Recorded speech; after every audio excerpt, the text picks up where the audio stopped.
ശരവണ ഭവ. എല്ലാവർക്കും കാർത്തികേയം യൂട്യൂബ് ചാനലിലേക്ക് സ്വാഗതം. ഇന്നത്തെ വീഡിയോയിൽ ഞാൻ പങ്കുവയ്ക്കുന്നത് ലളിതാ സഹസ്രനാമത്തിൻ്റെ ശക്തിയെക്കുറിച്ചാണ്, നാമജപത്തിൻ്റെ ശക്തിയെക്കുറിച്ചാണ്. ലളിതാ സഹസ്രനാമം ജപിച്ച് അല്ലെങ്കിൽ നാമം ചൊല്ലി എങ്ങനെ നമുക്ക് നമ്മുടെ ജീവിതത്തെ ആനന്ദകരമാക്കാം, ഐശ്വര്യപൂർണ്ണമാക്കാം, സമാധാനപൂർണ്ണമാക്കാം എന്നുള്ളതിനെക്കുറിച്ചാണ്. ഈയൊരു വീഡിയോയിലോട്ട് പോകുന്നതിന് മുൻപായിട്ട് ചിലപ്പം ഇത് കേൾക്കുമ്പം കുറച്ച് പേർക്കൊക്കെ അംഗീകരിക്കാൻ ഒരു ബുദ്ധിമുട്ടുണ്ടാകും. കാരണം ഞങ്ങളിത് ചെയ്തിട്ടുണ്ട്, ഞങ്ങൾക്ക് ഫലം കിട്ടിയിട്ടില്ല എന്നൊക്കെ പറഞ്ഞു. പക്ഷേ ഏതൊരു കാര്യം നമ്മൾ ചെയ്യുമ്പോഴും ചില കാര്യങ്ങൾക്ക് ചിലപ്പം 1, 2, 3 വർഷങ്ങളെടുത്തേക്കാം നമുക്കതിൻ്റെ പൂർണ്ണമായ ഫലം കിട്ടാൻ വേണ്ടിയിട്ട്. പ്രാർത്ഥനകൾ ഒരിക്കലും വെറുതെയാവില്ല എന്ന് നമ്മളെപ്പോഴും മനസ്സിൽ കുറിച്ചു വെക്കണം. നമ്മുടെ പ്രാർത്ഥനകളാണെങ്കിലും ഭഗവാന് മുൻപിൽ കൊളുത്തി വെക്കുന്നൊരു ദീപമാണെങ്കിലും നമ്മൾ ഭഗവാന് മുൻപിൽ കൂപ്പുന്ന കൈയാണെങ്കിലും അതിനൊന്നും ഒരിക്കലും നമുക്ക് ഫലം ലഭിക്കാതെ പോകുകയില്ല. അപ്പോൾ നമുക്ക് ഇന്നത്തെ വീഡിയോയിലോട്ട് പോകാം. അതിനു മുൻപ് ആദ്യമായിട്ടാണ് നിങ്ങൾ ഈ ഒരു ചാനൽ കാണുന്നതെന്നുണ്ടെങ്കിൽ ചാനലൊന്ന് സബ്സ്ക്രൈബ് ചെയ്യുവാനും വീഡിയോ മുഴുവനായിട്ട് കണ്ട് ഇഷ്ടപ്പെട്ടാൽ ലൈക്ക് ചെയ്യുവാനും ഷെയർ ചെയ്യുവാനും മറക്കരുത്. എന്താണ് ലളിതാ സഹസ്രനാമം എന്നുള്ളത് ഒരുമാതിരിപ്പെട്ട എല്ലാവർക്കും അറിയാവുന്നൊരു കാര്യമാണ്. എന്നാൽ പോലും ഭഗവതിയുടെ 1000 നാമങ്ങൾ ഉൾക്കൊള്ളുന്ന മഹത്തായ സ്തോത്ര ഗ്രന്ഥമാണ് ലളിതാ സഹസ്രനാമം എന്ന് പറയുന്നത്. ശ്രീമാത, ശ്രീ മഹാരാജ്ഞി എന്ന് തുടങ്ങി ശ്രീ ലളിതാംബിക എന്ന നാമത്തിൽ പൂർണ്ണമാവുന്ന ഈ ഒരു സ്തോത്രം. ദിവസവും ലളിതാ സഹസ്രനാമം നമ്മൾ പാരായണം ചെയ്താൽ കുടുംബ ഐശ്വര്യം വർദ്ധിക്കും, കുടുംബത്തിൽ സമാധാനം വർദ്ധിക്കും. അതായത് ലളിതാ സഹസ്രനാമം ജപിക്കുന്ന വീടിനെ സാക്ഷാൽ ദേവി തന്നോട് ചേർത്ത് പിടിച്ചു കൊണ്ട് നടക്കും എന്നുള്ളതാണ് പറയുന്നത്. എന്ന് വെച്ചാൽ നമുക്ക് സങ്കടങ്ങൾ ഉണ്ടാവില്ല, പ്രശ്നങ്ങൾ ഉണ്ടാവില്ല, വീഴ്ചകൾ ഉണ്ടാവില്ല എന്നൊന്നുമല്ല അതിൻ്റെ അർത്ഥം. ഇതൊക്കെ ഉണ്ടാവും. പക്ഷേ അവിടെ നിന്നൊക്കെ പൂർണ്ണമായ ശക്തിയോടുകൂടി ജീവിതത്തിലോട്ട് തിരിച്ചു വരാൻ അമ്മ നമ്മളെ അനുഗ്രഹിക്കും. നമ്മൾ അറിയാതെ നടക്കുമ്പം ഒരു പഴത്തുലിയിൽ ചവിട്ടി നമ്മൾ വീഴാൻ പോയാൽ നമ്മുടെ ശരീരം ഭൂമിയിൽ ടച്ച് ചെയ്യുന്നതിന് മുൻപ് അമ്മ നമ്മളെ സംരക്ഷിക്കും. വഴിതെറ്റിപ്പോകുന്ന നമ്മുടെ മക്കളെ അമ്മ നേർവഴിക്ക് നയിക്കും. ഭാര്യ ഭർത്താവും തമ്മിലുള്ള എല്ലാ പ്രശ്നങ്ങളും മാറ്റി അവിടെ സ്നേഹം വർദ്ധിപ്പിക്കും, ഐശ്വര്യം വർദ്ധിപ്പിക്കും. നമ്മളിൽ ചേർന്ന് നിൽക്കണമെന്നുള്ളവരെ മാത്രമേ അമ്മ നമ്മളോട് ചേർത്ത് നിർത്തുകയുള്ളൂ. അല്ലാത്തവരെയൊക്കെ അമ്മ നമ്മുടെ ജീവിതത്തിൽ നിന്നും ഒഴിവാക്കുകയും ചെയ്യും.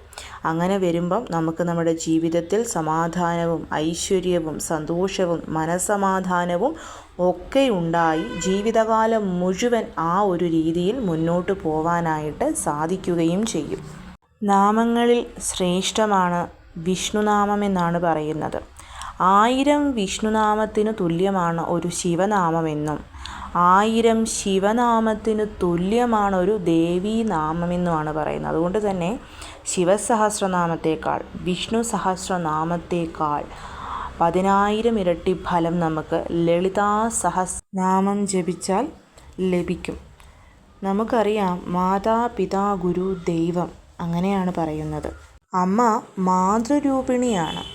മാതാവിനെ പൂജിച്ചാൽ സകല പാപങ്ങളെയും കഴുകി ഇല്ലാതാക്കി അവൻ്റെ ജീവിതത്തിൽ ഐശ്വര്യം വർദ്ധിക്കുമെന്നാണ് പറയുന്നത്.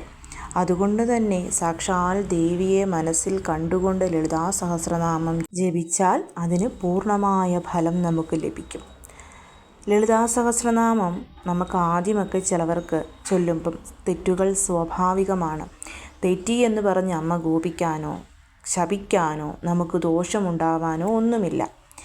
ഒന്നെങ്കിൽ നമ്മൾ ആദ്യം അത് മുഴുവനായിട്ട് ചൊല്ലി മനസ്സിലാക്കി തെറ്റുകളില്ലാതെ പഠിച്ചതിന് ശേഷം നിലവിളക്ക് കൊളുത്തി ചൊല്ലിത്തുടങ്ങാവുന്നതാണ്. ലളിതാ സഹസ്രനാമം ചൊല്ലിത്തുടങ്ങിയാൽ അത് കംപ്ലീറ്റ് ആയിട്ട് നമ്മൾ ചൊല്ലി നിർത്തണം. ആദ്യമായി ചൊല്ലുന്ന ഒരു വ്യക്തിക്ക് ഏകദേശം 30 മിനിറ്റ് എടുക്കും.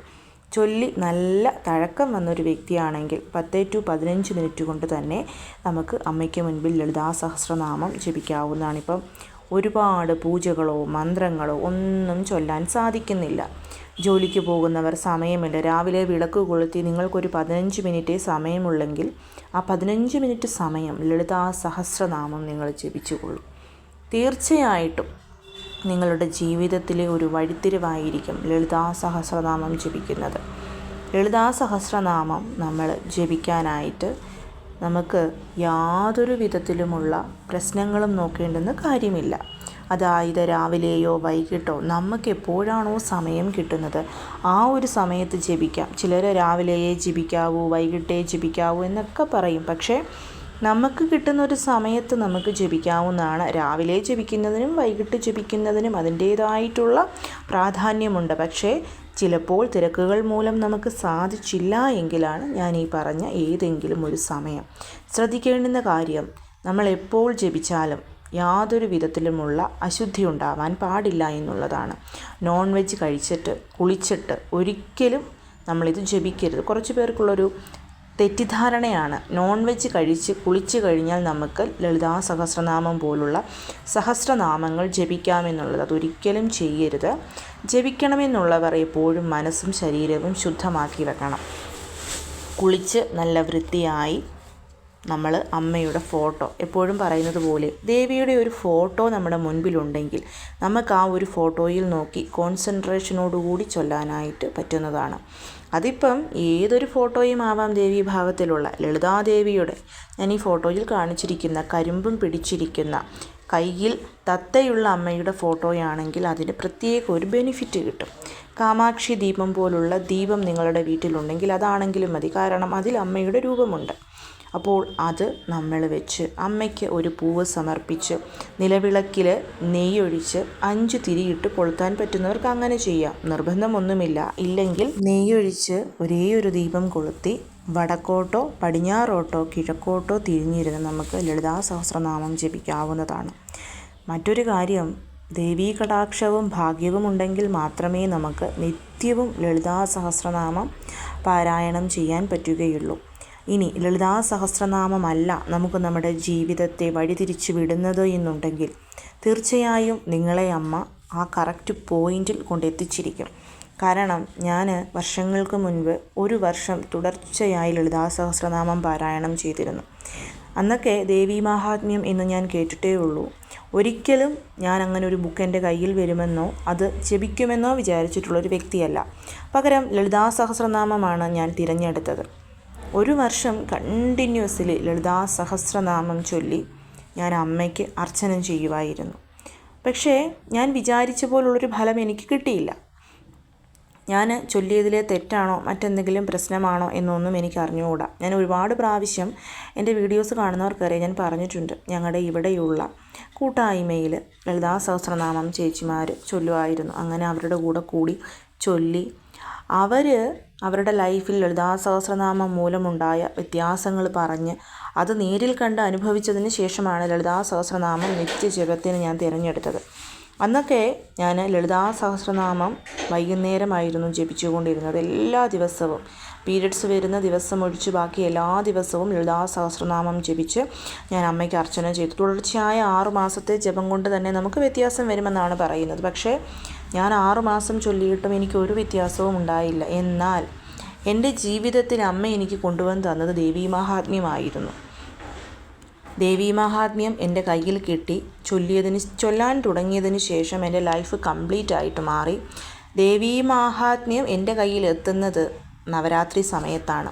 നവരാത്രിയുടെ 1ാമത്തെ ദിവസം ദേവീ മാഹാത്മ്യം എൻ്റെ കയ്യിൽ വന്നു. എങ്ങനെ ചൊല്ലണം, ഏത് രീതിയിൽ ചൊല്ലണം, ഗുരുമുഖത്ത് നിന്ന് പഠിക്കണം, അങ്ങനെയുള്ള എല്ലാ കൺഫ്യൂഷൻസും ഉണ്ടായിരുന്നു. പക്ഷേ അതൊക്കെ അമ്മ തന്നെ എനിക്ക് മാറ്റിത്തന്ന് ഞാൻ ഇത് ചൊല്ലി തുടങ്ങി. എന്ന് വെച്ചാൽ ഞാനിപ്പം ലളിതാ സഹസ്രനാമം ചൊല്ലുന്നില്ലെന്നല്ല. പൗർണമി, വെള്ളിയാഴ്ച, അമാവാസി പോലുള്ള ദിവസങ്ങളിൽ ഞാനിപ്പോഴും ലളിതാ സഹസ്രനാമം ചൊല്ലാറുണ്ട്.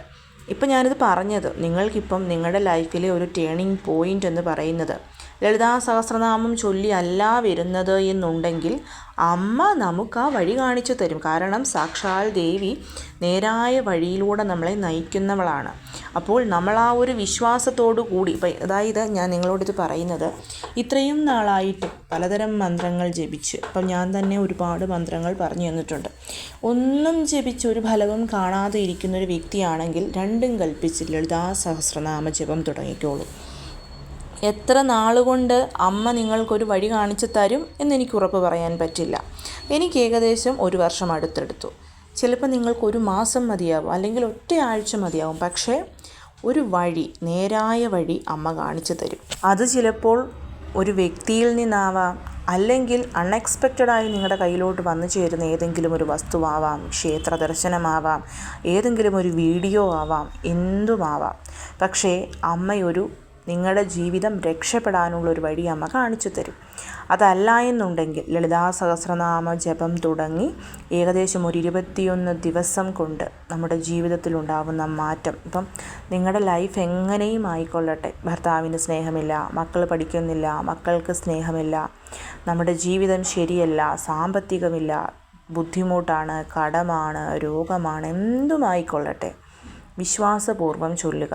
ഒരു 21 ദിവസം, ഇത്രയും നാളും നിങ്ങൾ ചൊല്ലിക്കൊണ്ടിരിക്കുന്ന എല്ലാം സ്റ്റോപ്പ് ചെയ്തേക്കുക. ഒരേ ഒരു മന്ത്രത്തെ മാത്രം തിരഞ്ഞെടുക്കുക. ആ ഒരു മന്ത്രം എല്ലാ ദിവസവും രാവിലെയോ വൈകിട്ടോ ഏതെങ്കിലും ഒരു സമയത്ത് ചൊല്ലുക. പിന്നെ നമുക്ക് സ്പെഷ്യലായിട്ടുള്ള ചതുർത്ഥി, ഏകാദശി, പ്രദോഷം അതുപോലെയുള്ള ദിവസങ്ങൾ വരുമ്പം ആ ദിവസത്തിനനുസരിച്ചുള്ള മന്ത്രം ചൊല്ലാം. പൂജകൾ ചെയ്യുന്നവരാണെങ്കിൽ അത് ചെയ്യാം. പക്ഷേ നിത്യജപത്തിനായിട്ട് നമ്മൾ ഒരു മന്ത്രം തിരഞ്ഞെടുക്കണം. ആ മന്ത്രം എല്ലാ ദിവസവും ജപിക്കണം. ഇപ്പം ലളിതാ സഹസ്രനാമം തിരഞ്ഞെടുത്ത് ജപിച്ചാൽ അതിൻ്റെ ഫലം നിങ്ങൾ വിചാരിക്കുന്നതിലും ഇരട്ടിയായിരിക്കും. കാരണം അതിൽ 3 ദേവിമാരും പറഞ്ഞിട്ടുണ്ട്: ലക്ഷ്മി ദേവി, ദുർഗാദേവി, സരസ്വതി ദേവി. ഒരു മനുഷ്യന് വേണ്ട ഇച്ഛാശക്തി, ജ്ഞാനശക്തി, ക്രിയാശക്തി, ഇത് 3ഉം നമുക്ക് ലഭിക്കും. നേരായ വഴിയിലൂടെ പോയി നമുക്ക് നമ്മുടെ ജീവിതത്തെ രക്ഷപ്പെടുത്താൻ ലളിതാ സഹസ്രനാമ ജപത്തിന് സാധിക്കും.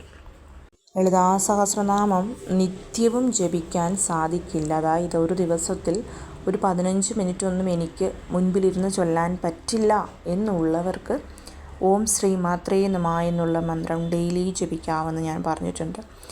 ആദ്യമായി ജപിക്കുമ്പം ഒരു കോൺസെൻട്രേഷനും നമുക്ക് കിട്ടില്ല. ഇപ്പം തുടക്കത്തിൽ തന്നെ ഇന്ന് വരെ ലളിതാ സഹസ്രനാമം ജപിക്കാത്തവർ ആദ്യമായിട്ടിരുന്ന് ജപിക്കുമ്പം നിങ്ങൾക്ക് ഒരുപാട് പ്രശ്നങ്ങളുണ്ടാവാം, പല പല തടസ്സങ്ങൾ വരാം. അതൊക്കെ നമ്മുടെ ജീവിതത്തിൽ നിന്നും നെഗറ്റിവിറ്റിയെ ഒഴിവാക്കാവുന്ന ഘടകങ്ങളാണ്. ഉറക്കം വരാം, ക്ഷീണം വരാം, മടി വരാം, തടസ്സങ്ങൾ വരാം, രോഗങ്ങൾ വരാം, ബുദ്ധിമുട്ടുകൾ വരാം, പ്രശ്നങ്ങൾ വരാം, കുടുംബത്തിൽ വഴക്കുകൾ ഉണ്ടായേക്കാം. അപ്പോഴൊക്കെ മനസ്സിലാക്കണം, ഇത് ലളിതാ സഹസ്രനാമ ജപത്തിൻ്റെ പ്രശ്നമല്ല. ഇത് നമ്മുടെ വീട്ടിൽ നിന്നും നമ്മുടെ വീട്ടിലുള്ള ദുർശക്തികൾ വീണ്ടും വീണ്ടും അവിടെ കൂടുതൽ ശക്തിയോടുകൂടി നിൽക്കാൻ വേണ്ടി അവർ ശ്രമിക്കുന്നതാണ്. അപ്പം നമ്മൾ ആ ജപം ശക്തമാക്കുക എന്നുള്ളതാണ്. ഇപ്പം എല്ലാ ദിവസവും രാവിലെ ചൊല്ലിക്കൊണ്ടിരുന്നു. ഒരു ദിവസം നിങ്ങൾക്ക് രാവിലെ എഴുന്നേക്കാൻ പറ്റിയില്ല, പനി വന്നു, ക്ഷീണം വന്നു, അല്ലെങ്കിൽ മറ്റെന്തെങ്കിലും കാരണമായിക്കൊള്ളട്ടെ, വിട്ടുകളഞ്ഞേക്കുക. അന്നത്തെ ദിവസം ഏതെങ്കിലും ഒരു സമയം തിരഞ്ഞെടുക്കുക, ചൊല്ലിക്കൊള്ളുക. നിങ്ങളതിന് ഉച്ചയാണെന്നോ അല്ലെങ്കിൽ 2 മണിയാണെന്നോ 3 മണിയാണെന്നോ 12 മണിയാണെന്നോ ഒന്നും നോക്കേണ്ട. സാക്ഷാൽ അമ്മയെ വിളിക്കാൻ ഇന്ന സമയം എന്നൊന്നുമില്ല. അതിനുശേഷം നമുക്കിതൊക്കെ ഒരു ശീലമായി കഴിയുമ്പം അതിനായിട്ട് അമ്മയ്ക്കായിട്ട് നമ്മുടെ ദിവസത്തിൽ ഈ 24 മണിക്കൂറിൽ ഒരു 15 മിനിറ്റ് അമ്മയ്ക്കായിട്ട് മാറ്റി വെച്ച് കഴിഞ്ഞാൽ നമ്മുടെ മരണം വരെ അമ്മ നമ്മളെ സംരക്ഷിച്ചു കൊണ്ടുപോകും. ഇനി എന്തൊക്കെ നോക്കിയിട്ടും ലളിതാ സഹസ്രനാമം ജപിക്കാൻ എനിക്ക് പറ്റുന്നതേയില്ല, ഞാൻ ഒരുപാട് പ്രാവശ്യം ശ്രമിച്ചു നോക്കി, എനിക്ക് സാധിക്കുന്നില്ല കംപ്ലീറ്റ് ചെയ്യാൻ എന്നുള്ളവർ നിങ്ങളുടെ ഇഷ്ടദൈവത്തിൻ്റെ ഒരു മന്ത്രം തിരഞ്ഞെടുക്കുക. ഇഷ്ടദൈവം എന്ന് വെച്ചാൽ നമ്മൾ പെട്ടെന്ന് പ്രാർത്ഥിക്കുമ്പം നമ്മുടെ വിളി കേട്ട് നമ്മളെ അനുഗ്രഹിക്കുന്ന ഒരു ഈശ്വരൻ ഉണ്ടാകും. അത് ഗണേശനാവാം, മുരുകനാവാം, ശിവഭഗവാനാവാം, ആരുമാവാം. ആ ദൈവത്തിൻ്റെ ഗായത്രി മന്ത്രമോ മൂലമന്ത്രമോ ഇത് സെലക്ട് ചെയ്യുക. എല്ലാ ദിവസവും അത് ജപിക്കുക. കൺസിസ്റ്റൻ്റായിട്ട് ജപിച്ചുകൊണ്ടേയിരിക്കുക. അതിൻ്റെ ഫലം നമുക്ക് നമ്മൾ പോലും നനച്ചിരിക്കാത്ത സമയത്ത് ലഭിച്ചിരിക്കും. ലളിതാ സഹസ്രനാമത്തിൻ്റെ ശക്തി ഒന്ന് വേറെയാണ്. അത് ചൊല്ലാൻ ഒട്ടുമേ പറ്റാത്തവർ, അതായത് നിങ്ങൾ ഒരുപാട് പരിശ്രമിച്ചിട്ടും നടക്കുന്നില്ല എന്ന് അത്രമേൽ ഉറപ്പ് വന്നെങ്കിൽ മാത്രം മറ്റൊരു മന്ത്രമെടുത്ത് ജപിച്ചു നോക്കുക. ജീവിതം രക്ഷപ്പെടാനായിട്ട് നമുക്ക് കിട്ടുന്ന വഴികളൊക്കെ നമ്മൾ ഉപയോഗിക്കണം എന്നുള്ളതാണ്. സോ കഴിയുന്നതും എല്ലാവരും ലളിതാ സഹസ്രനാമത്തെ ഒന്ന് മുറുകെ പിടിച്ചു നോക്കൂ. ജീവിതത്തിലൊരു മാറ്റമുണ്ടാകുന്നത് നമുക്ക് തന്നെ മനസ്സിലാക്കാൻ സാധിക്കും. എല്ലാവരെയും മുരുകൻ അനുഗ്രഹിക്കട്ടെ. ഓം ശരവണഭവ.